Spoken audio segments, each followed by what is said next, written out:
Digital arrest అన్న concept పోలీస్కు పవర్సే లేవు. So మన గురించి ఆన్లైన్లో ప్రతి విషయం ఉంటుంది కాబట్టి అది పెట్టుకొని మీకు ఒక పార్సల్ వచ్చింది, దానిలో డ్రగ్స్ ఉన్నాయి, ఫేక్ కరెన్సీ ఉంది, ఫేక్ క్రెడిట్ కార్డ్స్ ఉన్నాయి, ఇవంతా కూడా క్రైమ్కి సంబంధించిందని చెప్పి ఒకడు వీడియోలో కాల్ చేస్తాడు. వాడు ఈ పోలీసు యూనిఫామ్లోనో లాయర్ యూనిఫామ్లోనో జడ్జి మాదిరి సీట్లో కూర్చోనో అతను పోలీస్ ఆఫీసర్ ఏమో అని వీళ్ళకి అనుమానం వస్తుంది.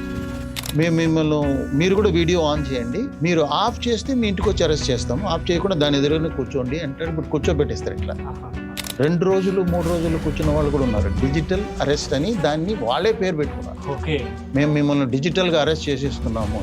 ఇండియాలో పాతకాలంలో సిఆర్పిసి అని ఐపీసీ అని మనకు లా ఉండేది. పోలీస్ ఎట్లా పనిచేయాలి, ఎట్లాంటి నేరాలు ఉంటాయి, వాటికి ఎట్లా శిక్షలు వేయాలి, వాటన్నిటికీ ఉన్న పద్ధతులు అవి.